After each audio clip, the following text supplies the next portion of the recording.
Be patient, therefore, brothers, until the coming of the Lord. See how the farmer waits for the precious fruit of the earth, being patient about it, until it receives the early and the late rains.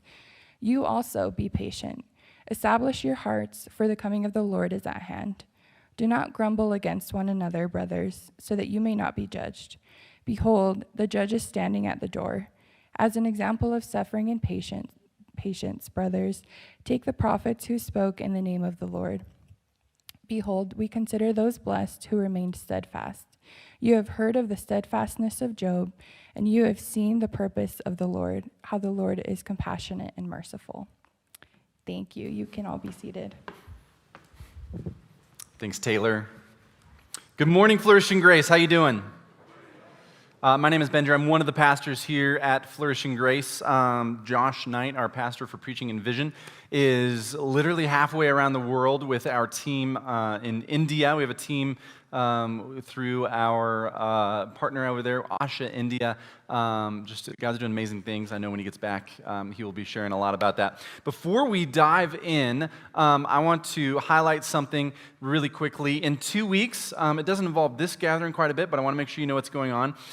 In 2 weeks, we're going to have a small shift in our gathering times. Our first gathering, this gathering right here, you can zone out because nothing will change. Our first gathering, if you sometimes go to the first gathering, will go from 9:15 to 9 a.m. And here's why.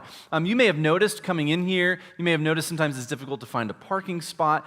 There are a ton of new people here. Like if you feel like, man, I'm the only person here that's new, that is not true, which is why you should come to the newcomers dinner next week. You may find sometimes when you come in the lobby, there's just a ton of people. And so to help, especially those who come for the first time, especially those who maybe don't know Jesus and are having the courage to come through a new set of doors on a Sunday morning, we're making this shift. So if you sometimes go to the 9:15, you're like, I don't know if I can do 9 o'clock. Listen, this is something we're doing to serve people who maybe are coming for the first time, to make space. At some point in time here at Flourishing Grace, somebody made space for us, and so that's why we're doing this. We're making space for other people. This is starting in November. Not next week, but in November 5th, that'll start. It'll be 9 o'clock and 11. And if you didn't even know we had a 9:15 gathering, you can just forget everything I just said. We'll be good to go. We are in James chapter 5. If you would mark that place in your Bibles there, we are going to be there. Open up your app, grab that Bible again, whatever it is, James chapter 5, verse 7. A couple of months ago, this past summer in August, I celebrated, not really celebrate because I don't think anybody really knew, I just kind of marked the day, 20 years in vocational ministry. And what that means is that I've convinced somebody to let me do this for a job in some way or another for the last 20 years. And I have loved it. It's been a blast. And as I've been considering this, some of you have heard me talk about this, I've noticed something about people like myself as we get older. I did not have this gray hair when I started in ministry. I also didn't have it when I started parenting, so you do the math. I don't know which one it is. But I've noticed this as I've known people as they've gotten older and aged through the decades.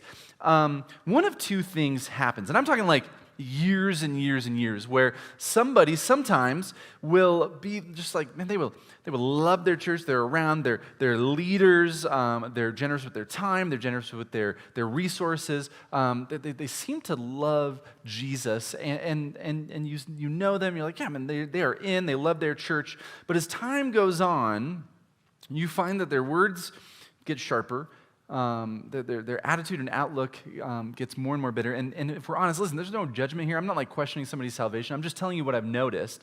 Over time, as a follower of Jesus, they end up looking less and less like Jesus. I mean, this happens. I've known people who, there's just incredible stories, and then years later, it's just like, man, what happened? Again, no judgment. That may be me in 30 years when they don't serve the right ice cream that I want to at Blacksmith Ice Cream, whatever. So I'm just letting you know that. And then there's the other side of the spectrum. And I want to name that, actually. There's a man in our family's life who passed away in 2018 named Robert Zenor. We knew him as Grandpa Bob. Grandpa Bob was born in 1927, and he lived an extraordinarily ordinary life.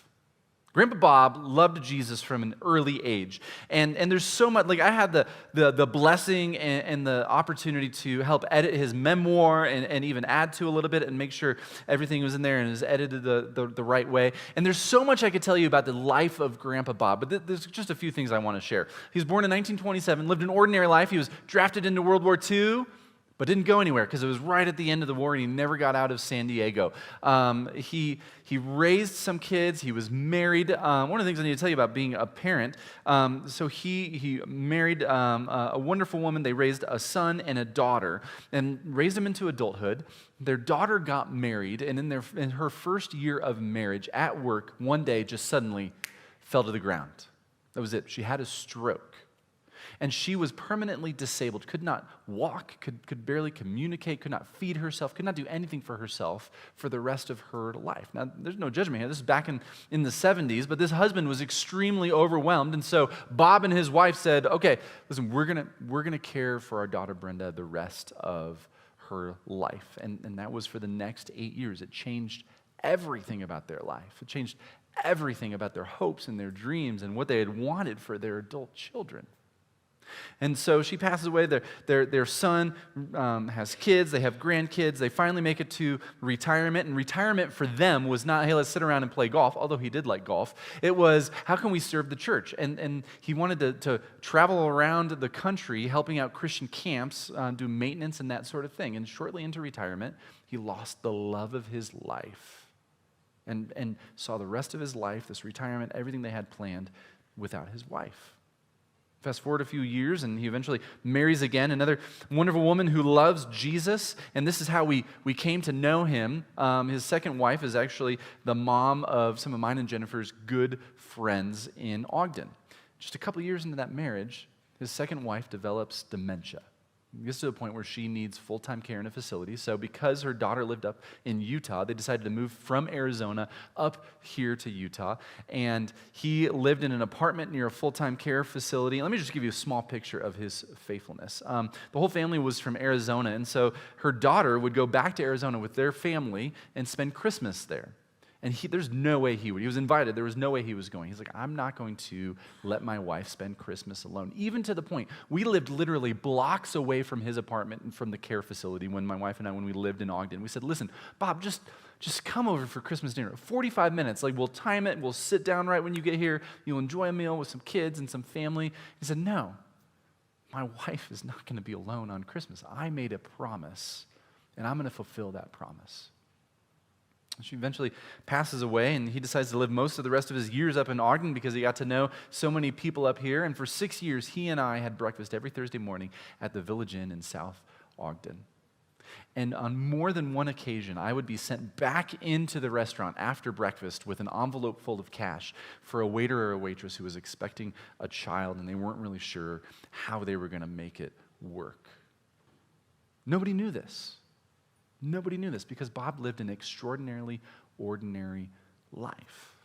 Now today, what I want to lay before you as we wrap up this series called Eyes Up, we have been, over the last number of months, walking through what it looks like to wait for Jesus, to await the return of Christ, to have our eyes on Jesus to the point that we would long for his return, that more than anything else, that we would just simply want to be with him. We've learned what it means to be ready. We've learned what it means to be faithful. We've walked through all of these things, and today we are going to wrap it up with the answer to this question. So what is next? What about the rest of the years until Jesus comes back again, or if he does not, before I die, until we go back to him? What does that look like? And today, James is going to be honest with us. James is going to be honest with us. Because sometimes life is difficult. Bob's life was not difficult, was not easy at all. It was difficult. There was tragedy. There were things that would have flattened you and I in a moment. And yet he lived faithfully, extraordinarily, in a very ordinary way. Now, you might be saying to me right now, Benjer, listen, I don't know much about preaching, but that story should have gone at the end. Surely now the sermon is over. That was inspiring. What, can we just pray and get out? That's a great story. And I get that. But the reason why I put it at the beginning is because I want to lay before us kind of the two options that we have, because I don't believe that there's a neutral option. Either we walk through the remaining years that Jesus has for us on this earth, either before he returns again or until we return to him. And we will either become bitter by the circumstances that surround us, by the things that happen, by the inevitable tragedy and difficulties and suffering that happen in our life, or through all of that, through the pain, through the tragedy, through the medical issues, through the illnesses, through the job losses, through the divorces, through the relational issues, through the trauma and through the tragedy, we will keep our eyes on Jesus. Like, those are the choices, and that's what I want to lay before us today, and James is going to help us do that. Again, we're going to be in James chapter 5, verse 7. James is an interesting letter. James was the half-brother of Jesus. Now, you need to ask yourself before we begin, what would it take to convince you that your brother was the Son of God? Right?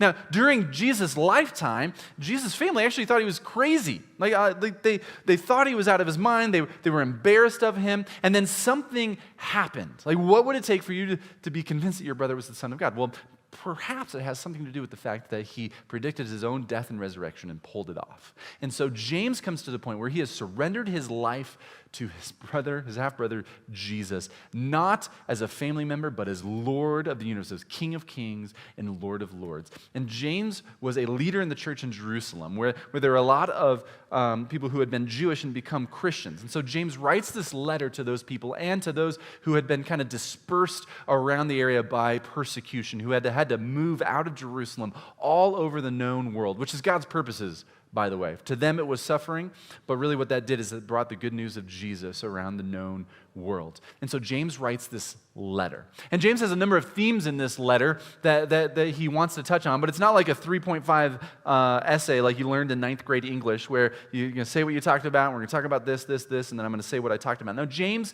touches on all of these themes again and again, like he circles around to them, and one of those themes is this theme of suffering. Something that touches us all, that we're all acquainted with. Now, what you need to know is in the first 6 verses of this chapter, Taylor read from, James is kind of railing on these wealthy landowners, in essence saying, listen, I know what you're doing. These landowners were getting wealthy off of the labor of their workers by either not paying them or paying them too little. Right? James says, man, their cries are crying out to God. In other words, God is going to judge you. Now, these landowners were probably outside of the church. They were probably not followers of Jesus. James' purpose in writing this was to condemn this practice and make sure that people inside the church didn't take part in this practice. And then we get to verse 7 here. And this is how James begins this. Be patient, therefore, brothers and sisters. That therefore is James saying, listen, you know everything I just talked about? You know these wealthy landowners? You know this taking advantage, this oppression, causing this suffering? He's saying, listen, I know this is happening to you. There we go.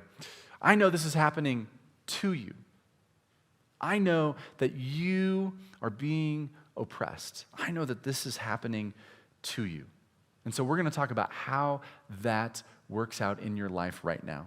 And so James says this, be patient therefore, brothers and sisters. Oh, great, this is fantastic. James, what are you going to tell me? How am I supposed to do this? How am I supposed to be patient in the midst of this suffering? I don't know how to feed my family. I don't know how I'm going to survive. I have no other options, and this person is just taking advantage of it. Great, how can I be patient? Be patient therefore, brothers and sisters, until the coming of the Lord. Did I read that right? James, are you serious? Be patient until the coming of the, like the second coming of Jesus, like the coming of the Lord? Like, what are you talking about here? Now, James isn't being sarcastic, like, well, I guess you just got to wait till Jesus comes back again. James uses a very particular phrase here. It's a technical term that was known by the early Christians, that the coming of Jesus would be the coming of the King of Kings and the Lord of Lords to judge the earth. This is everything that we've talked about over the last number of weeks. Now, I don't know about you, but this is hard for me, because my capacity for patience and suffering is limited to when I know that suffering is going to end. All right, let me give you an example. Last week, my wife Jennifer, she went on a trip, to a ministry conference in Nashville with some other folks here at Flourishing Grace. It was awesome. And as usually happens, when mom goes out of town for a few days, somebody got sick. This time, that somebody was me. Now, I'm not always the greatest patient, but I can say in this instance, I powered through. Like, we had 5 kids, we got to get them everywhere. I'm not feeling well. But the only reason I was able to do that is because I knew Wednesday night mom was coming home. Like, okay, I can do this today. I can do this tomorrow. That is it. My capacity for patience and suffering is limited to me knowing when that circumstance that I don't like is going to end, when that circumstance that is giving me trouble, when that pain is going to stop. I'm just being honest with you. Maybe you're in the same boat. And James says, no. Be patient, therefore, brothers and sisters, until the coming of the Lord. And again, he's not being flippant. I just want us to notice something here. And I don't think this is a main point, but James says this. Like, can we just be honest that there's suffering and then there's suffering? Like, I don't want to belittle anybody's suffering. All suffering is suffering, and it's difficult. But there are things that happened to me when I was 22 years old that I thought was the end of the world, and I forgot about 2 weeks later. All right? I mean, that's just being honest. But then there's suffering. And James says sometimes this kind of suffering can only be made right by the return of the Lord of Lords and King of Kings to come and judge the earth. I know what is happening. I know. Only Jesus can fix this suffering. In other words, James says this: the source of our patience is the return of Jesus. My capacity for patience, sometimes limited only to me knowing when this pain is going to end, when this suffering is going to end. But the source of our patience, James says, is the return of Jesus. Everything we have talked about over the last number of weeks, that we keep our eyes up, that we keep our eyes on Jesus. I gotta be honest, like, if you're here and you don't know Jesus, I'm glad that you're here.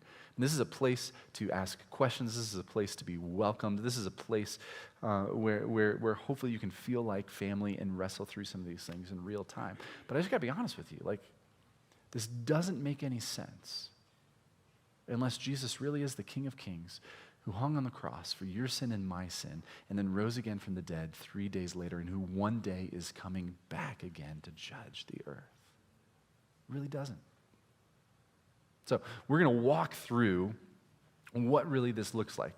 Because I don't know about you, when I tell my kids, hey, just be patient, that doesn't help. That doesn't help. Just say, hey, be patient. That's just not what they like to hear, and maybe it's not what you like to hear either. But it's not my fault. James said it, okay? So what we're going to do is we're going to walk through really quickly what that looks like through a few illustrations that James gives. The first one is this, again, in verse 7. He says this, okay, let me give you some examples. First one, see how the farmer waits for the precious fruit of the earth, being patient about it, there's that word, until it receives the early and late rains. Now, I don't know about you. Maybe you're like me. I buy my fruits and Jennifer buys our fruits and veggies at the grocery store. I have very little knowledge, even though I come from a farming family in Iowa, I have very little knowledge about what this means.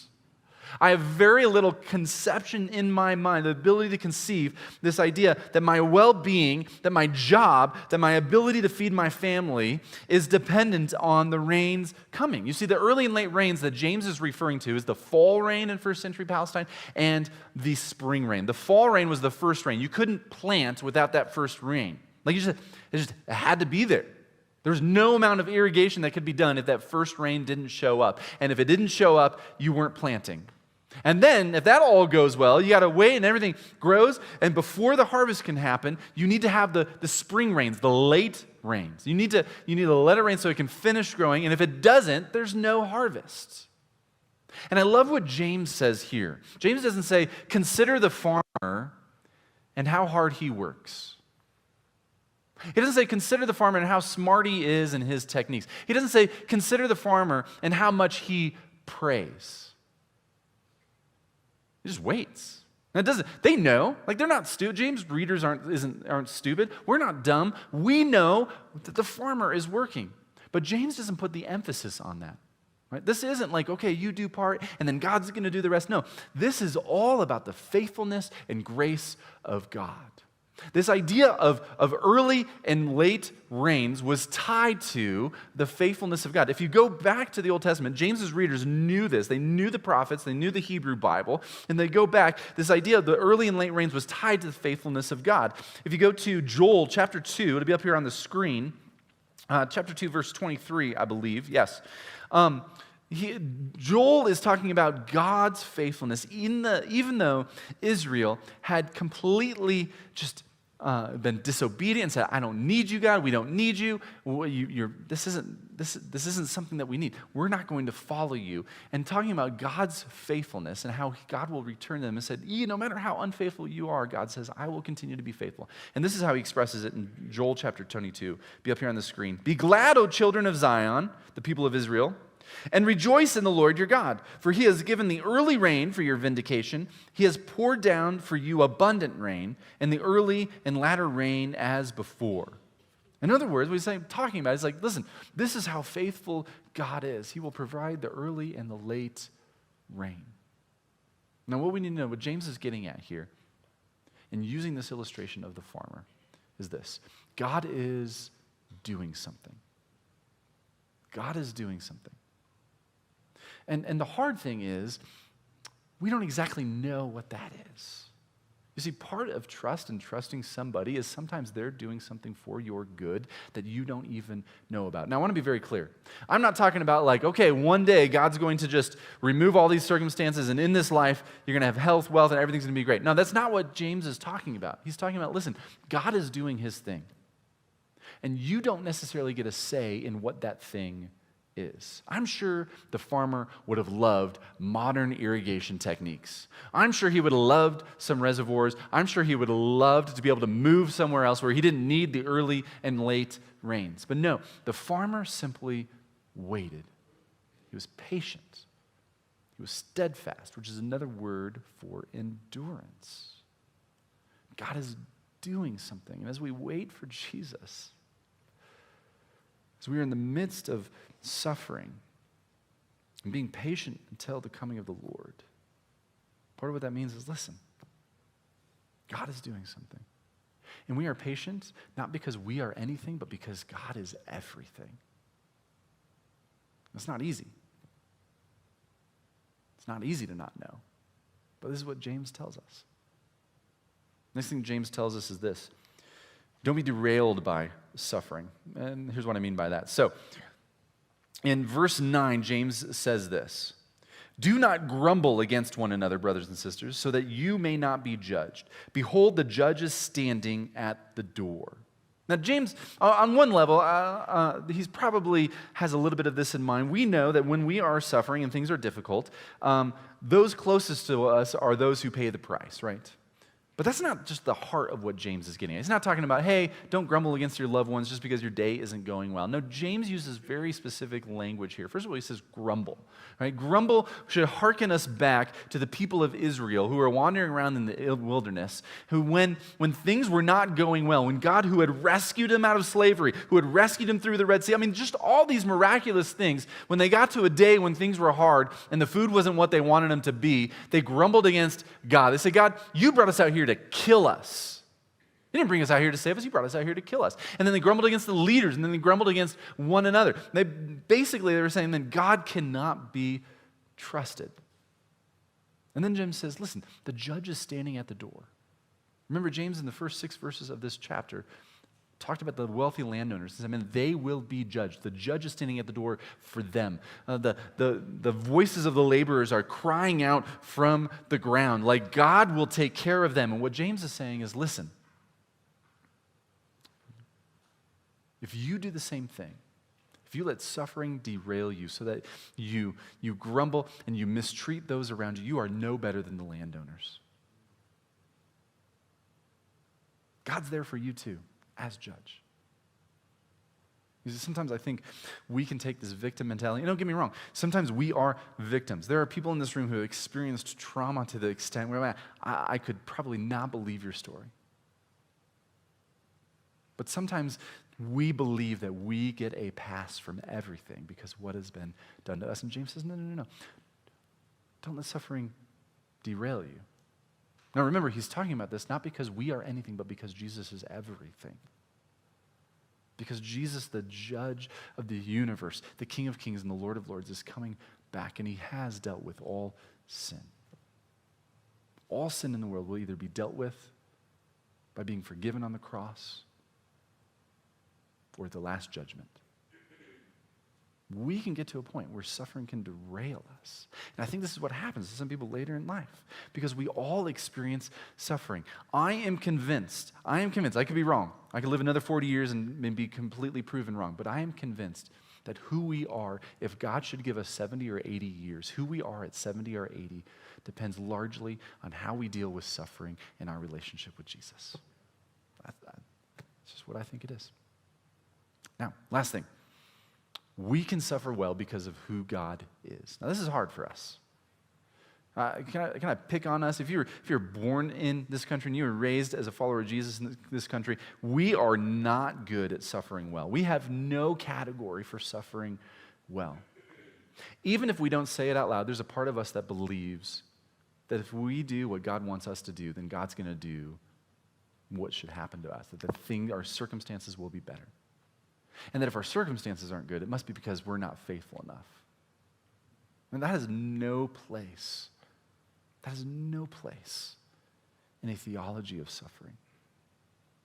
We can suffer well because of who God is. James uses a couple of examples here. First, prophets. He says, as an example of suffering and patience, brothers and sisters, take the prophets who spoke in the name of the Lord. Behold, we consider those blessed who remained steadfast. And there's another word for steadfast here is who endured.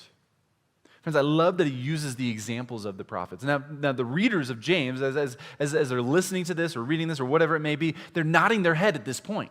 Right? Because they know the prophets. They know that the prophets faithfully proclaimed who God is and his forgiveness and his judgment, and they were mistreated. And they're like, yeah, we're mistreated too. And they nodded their heads.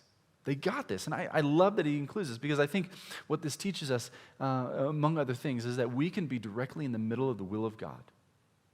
We can be being obedient to what he's asking us to do. We can be right in the middle of the will of God and still be suffering. And we can suffer well because of who God is. They were proclaiming the promises and the goodness of God, and that is why they could endure. Not because they were anything, but because God was everything. And then he turns to Job. Verse 11, behold, you have heard of the steadfastness of Job, and you've seen the purpose of the Lord, how the Lord is compassionate and merciful. Listen, at this point, James's hearers may have been, really? Like, if you're going to lead a prayer seminar, you're probably not going to choose the book of Job. Now, if you're not familiar with the book of Job, first of all, let me tell you this. If you think you've got questions about God now, go home this afternoon, look up the book of Job. It's in the Old Testament. Pull it up on an app. Once you read that, you're going to have more questions than you do now. Let me just tell you how it is. Like, Job is a crazy book. Just a quick overview. We can't get too much into it, but basically there's this conversation between God and Satan. It's very clear that God is in control. Like, there's not this equality between God and Satan at all. It is God who is in control. But Satan says, listen, Job says he loves you, but he only loves you because you've blessed him in his life. And so God says, okay.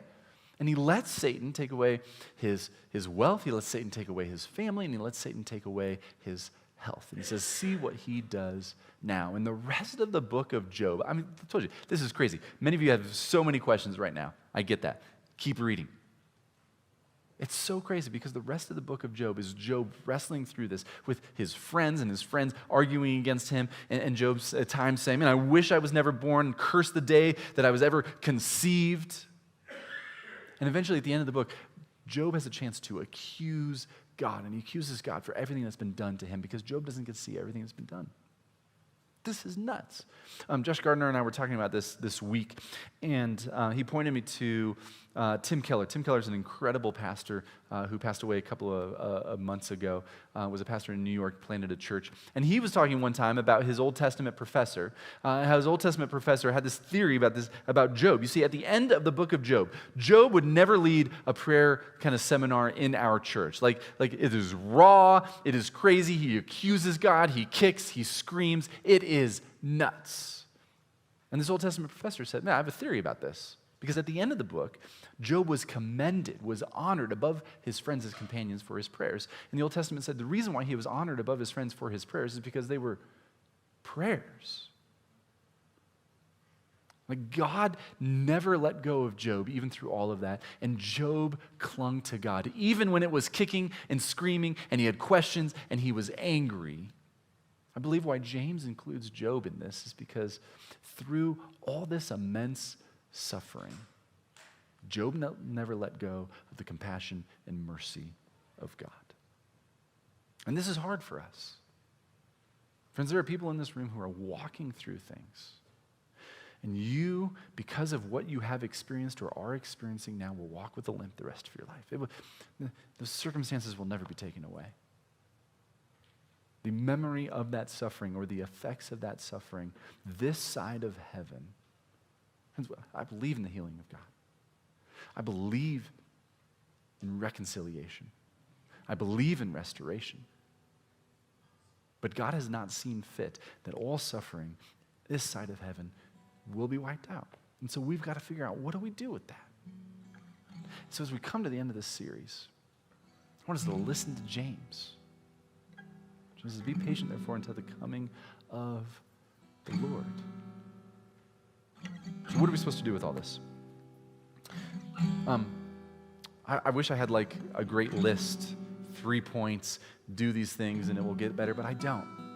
All I have is to come back to where we started and lay before you Grandpa Bob, who lived an extraordinarily ordinary life, who through tragedy, through difficulty, through dreams being cast aside, through wondering, God, why are you doing, like, why would you do this?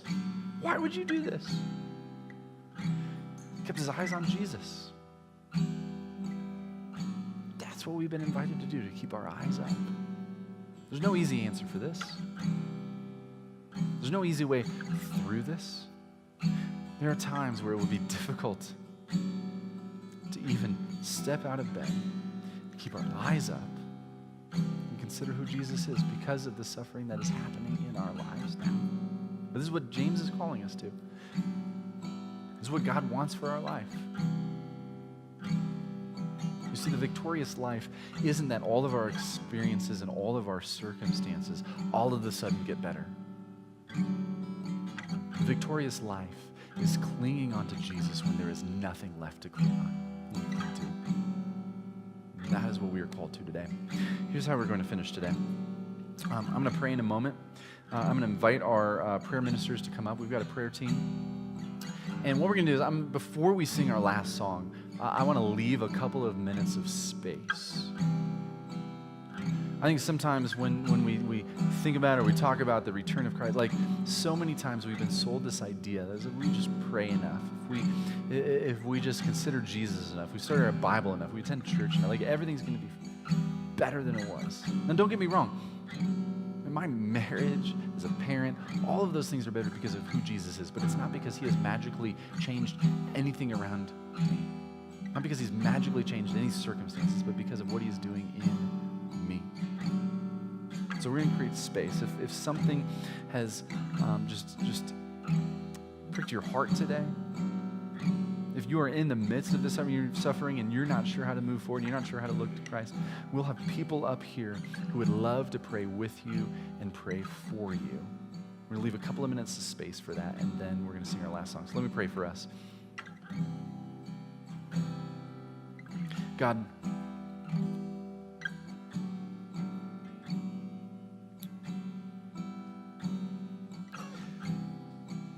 there are days when I am not sure how to do this.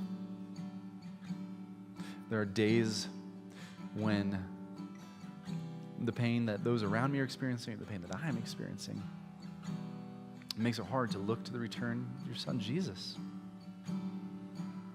So God, I pray that you would help us in this space of time between the promise of Christ's return and his return, or us returning to him. Father, I pray that in that space you would help us to live ordinary, extraordinary lives, where each day we would simply look to your son Jesus and say, where to next today? How do I follow you today? How do I keep my eyes on you today? Whether it's in joy or in pain, Jesus, you are all we have. So in these moments, Father, would you help us to experience your presence through your Holy Spirit? Would we be reminded that in this space between now and when Jesus returns, all suffering is known to you? And Father, that the source of our patience through that suffering is Jesus himself. God, would you remind us of that today? We pray these things in his name. Let all the people say, amen.